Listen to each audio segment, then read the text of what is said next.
diskusi. Diskusi. Nah, dengan metode diskusi. Nah, banyak betul model-model diskusinya. Nah, sekarang saya mau tanya. Sebenarnya kau suka belajar kelompok atau belajar mandiri? Kelompok.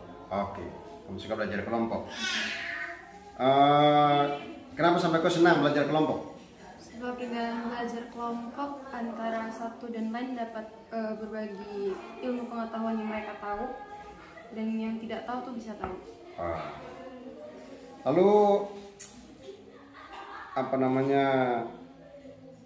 Kamu dapat apa dari belajar kelompok itu?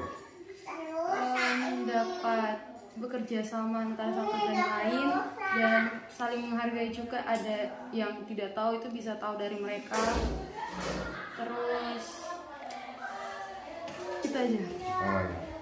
Nah, terus di dalam belajar kelompok itu kan ada anak-anak dari Papua, dari Malaysia, dari Sabah dan lain-lain toh. Nah, tantangan dalam belajar kelompok itu apa? Bahasa. Bahasa. Nah, bahasa dalam artian? Dalam artian mereka terkadang menggunakan bahasa daerah yang kita nggak mengerti. Oh, bahasa daerah yang tidak mengerti. Jadi ada anak Jawa ngomong bahasa Iya. Jawa, yang Sabah ngomong bahasa Jawa. Jadi ya, antar itu saling tidak mengerti satu sama lain. Iya. Oh, gitu. Oke. Terus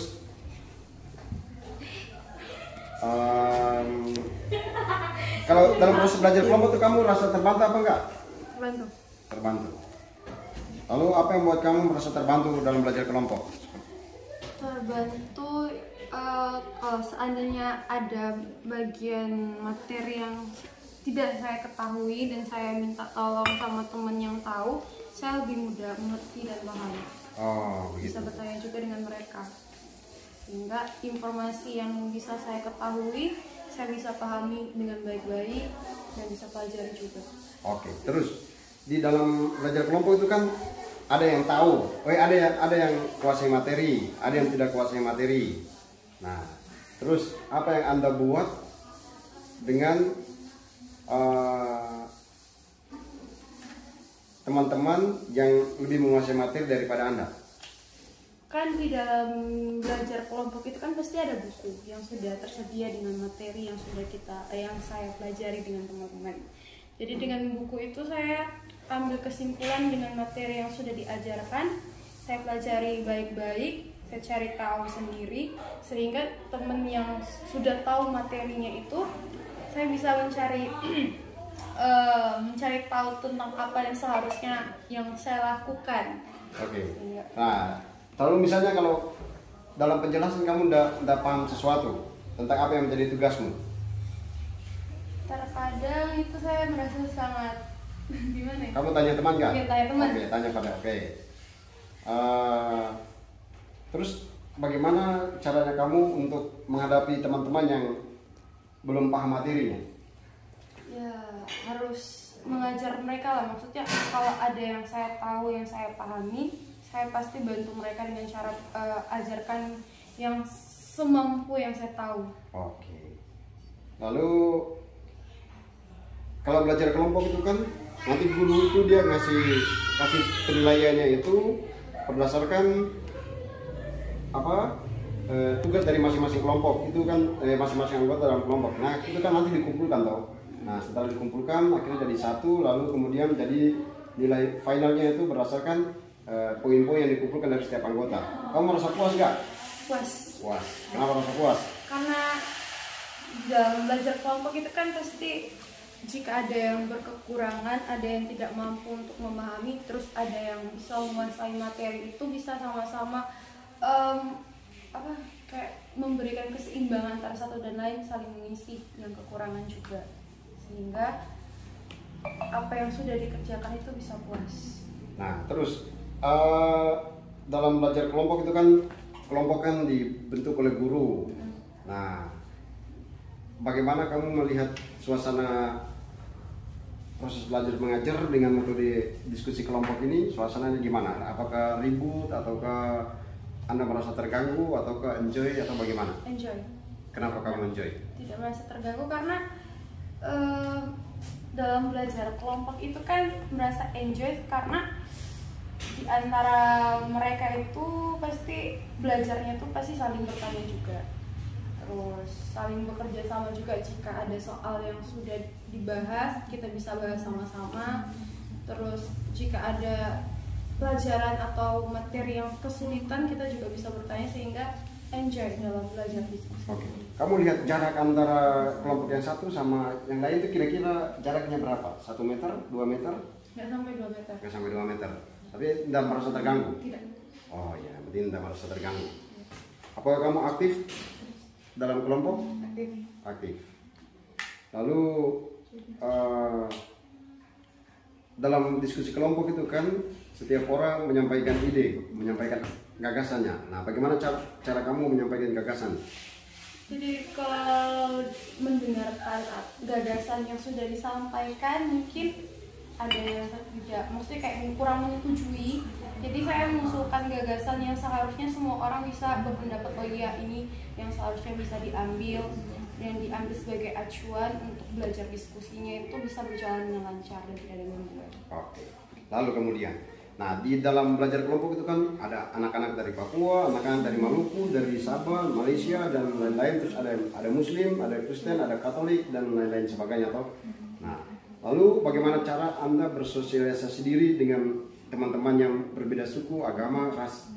Harus saling bertoleransi. Oke, harus saling bertoleransi, saling menghargai. Oke. Kamu merasa minder gak dalam diskusi kelompok? Minder. Kenapa merasa minder? Ya dengan anak-anak yang lebih pintar daripada saya, maksudnya kayak mereka lebih menguasai materi daripada saya. Oke. Jadi merasa minder karena ada yang lebih menguasai daripada Iya. kamu. Oke. Lalu kira-kira bagaimana hubungan kamu dengan teman-teman satu kelompok itu? Apakah dekat ataukah jauh atau gimana? Dekat. Dekat. Oh iya, karena kan satu Ya. kelompok walaupun berasal dari berbeda-beda suku, bahasa, ras dan lain-lain. Lalu bagaimana cara kamu berkomunikasi dengan teman-teman yang berbeda suku, agama, ras itu? Kan dalam berkelompok itu kan mesti mereka berbicara itu menggunakan bahasa daerah mereka masing-masing. Sehingga apa yang mereka bicarakan menggunakan bahasa daerah yang mengerti, saya bertanya, ini apa sih yang mereka ngomong? Sehingga apa yang sudah diterangkan sama temen yang tahu, saya bisa mengerti, oh ternyata mereka bicaranya seperti ini, seperti itu. Dan terjalannya kerjasama antara mereka dengan baik itu juga terbantu sama teman-teman yang tahu. Seperti Oh, itu. jadi itu caranya. Ya. Karena kan ada yang ngomong pakai bahasanya sendiri, jadi kamu mencoba untuk bertanya apa maksudnya dari Ya. kata atau kalimat yang tidak dipahami karena bahasa daerahnya. Ya. Lalu apa kesulitan Anda dalam belajar kelompok dengan teman-teman yang beda suku, agama, ras dan lain-lainnya? Apa kesulitannya? Pertama itu pasti Bahasa tadi ya, sudah bahasa. Terus kedua itu kayaknya tetap selalu bahasa juga deh. Oh, bahasa. Ya. Oke. Bagaimana menyikapi itu? Tapi itu kan saya sudah di sini sudah setahun, jadi apa yang mereka bicarakan saya sudah mulai mengerti sedikit demi sedikit. Dan saat mereka berkomunikasi dengan teman yang sedaerah menggunakan bahasa daerah juga, saya udah mulai mengerti apa yang mereka sampaikan. Jadi sehingga saya tidak perlu bertanya lagi kepada teman, oh apa yang mereka bicarakan seperti itu. Oke. Nah, dalam belajar kelompok itu kan ada yang menyampaikan pendapat. Pendapat itu bisa diterima, tapi bisa juga ditolak. Nah, bagaimana caranya ketika kamu menerima pendapat temanmu, lalu bagaimana cara pula ketika Anda menolak pendapat temanmu? Jadi Cara menyiasatinya gimana? menyikapinya tuh kayak harus Pertama, kalau kamu terima tuh modelnya gimana?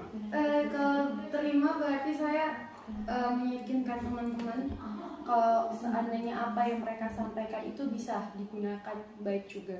Oke. Jadi kalau tidak, sebaiknya ditolak dengan baik-baik tanpa menggunakan. Caranya gimana? Caranya kayak gini ya, oh seharusnya ini bukan seperti ini, seharusnya yang harus disampaikan itu seperti ini, seperti itu, sehingga meyakinkan semua teman-teman itu bisa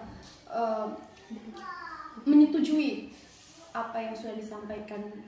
Jadi intinya tidak boleh ngejudge. Yes. Ngejudge. Apa tantangan dalam belajar kelompok? Tantangan belajar kelompok itu ya sama juga bahasa daerah, terus perbedaan. Oh ya, karena banyak ide, ada yang punya ide ini, ada yang punya ide lain, sehingga soal waktu apakah terganggu karena belajar kelompoknya? Tidak. Oke.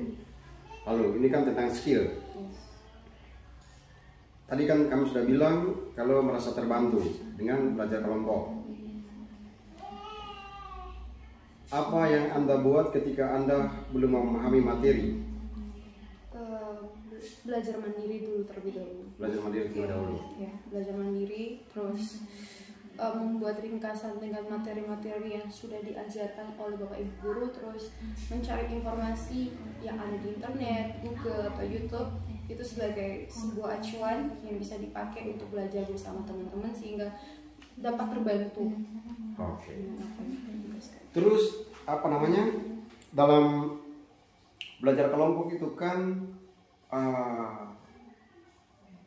ada yang menjelaskan, ada yang mendengarkan. Nah, ketika salah satu temanmu menjelaskan sesuatu di dalam kelompokmu, apa yang menjadi tugasnya? Apakah kamu paham atau tidak? Paham. Ya. Kenapa sampai bisa paham? Apakah bahasanya karena bahasa gaul, bahasa ya karena sesama teman angkatan sehingga bisa paham atau gimana? Karena kita sudah diskusi sama-sama, terus belajarnya juga bareng, sehingga apa yang sudah kita mau menjelaskan di depan banyak teman itu kita sudah bisa mengerti, oh ternyata yang kita bahas ini yang seharusnya itu diberitahukan kepada teman-teman. Oke. Jadi itu kan bahasnya di depan toh, bahasnya di depan kelas. Nah sekarang kalau bahasnya dalam satu kelompok kayak gini, misalnya kita berempat orang kayak gini, terus saya tuh menjelaskan tentang bagiannya saya. Pembelajaran kooperatif adalah pembelajaran yang menggunakan metode diskusi dengan berbagai metode-metode tertentu. Nah, apakah ketika teman menjelaskan seperti saya ini dalam kelompok itu kamu paham apa enggak? Terkadang paham, terkadang tidak. Kenapa tidak paham? Ya karena ketika mereka menjelaskan apa tugas mereka itu kan terkadang juga bantuannya itu dari Google, dan penjelasan atau pengertiannya tugas yang harus dilakukan itu kan ketika mereka sudah mencari di Google kita juga kurang mengerti, kurang memahami juga. Apakah bahasa yang digunakan juga bahasa ataukah pengetahuan yang tidak cukup atau gimana sehingga membuat sehingga kamu tidak paham? Bahasanya formal. Oh, bahasanya formal. Oke. Nah, terus dalam proses belajar kelompok itu kan salah satunya banyak orang mengatakan, oh ya, pertanyaannya begini, apakah belajar dalam kelompok itu membantu kamu dalam meningkatkan akademik Anda? Sangat membantu. Sangat membantu. Ya. Oke, sangat membantu ya. Terus tadi sudah dijawab tadi, Anda puas dengan penilaian yang diberikan oleh guru. Ya. Kemampuan akademik apa yang kamu dapat dari belajar kelompok itu? Kemampuan apa yang kamu dapat? Karena kan kita belajar kelompok. Nah, kemampuan, terus ada yang presentasi, kamu juga presentasi. Nah, kemampuan akademik apa yang kamu dapat? Kemampuannya itu ya diambil dari materi juga.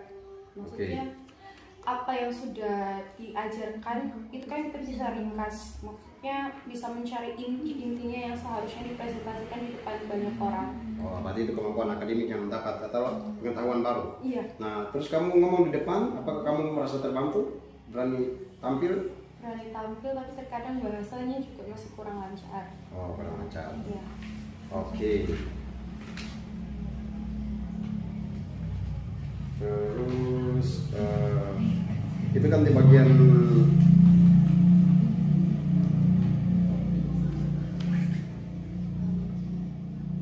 apakah Oh ya, saya pikir gitu. Jadi intinya kamu merasa terbantu dengan proses belajar mengajar dengan menggunakan metode diskusi kelompok. Iya. Nah, banyak hal yang bisa didapat di sana melalui proses belajar mengajar dengan menggunakan metode diskusi kelompok. Ini kamu namanya siapa? Angela Marici. Oke, Marici. Ya. Angela. Kelas? Kelas 11. Kelas 11. Jurusan apa? IPA. Jurusan IPA. Oke. Berarti ini siswa dari Malaysia, Sabah, Malaysia. Nah, jadi dari proses belajar mengajar dengan menggunakan metode diskusi, dia merasa terbantu karena banyak hal yang didapatkan dari sana. Kemampuan bersosialisasi, meningkatkan kemampuan akademik melalui pengetahuan yang didapat, dan juga belajar bersosialisasi diri. Nah, belajar juga menghargai teman-teman lain. Nah, demikian juga itu yang menjadi inti dari proses belajar mengajar dengan menggunakan metode diskusi, lebih khusus yang diterapkan dalam kelas yang diteliti pada saat ini adalah cooperative learning. Oke, terima kasih kepada Marici. Thank you.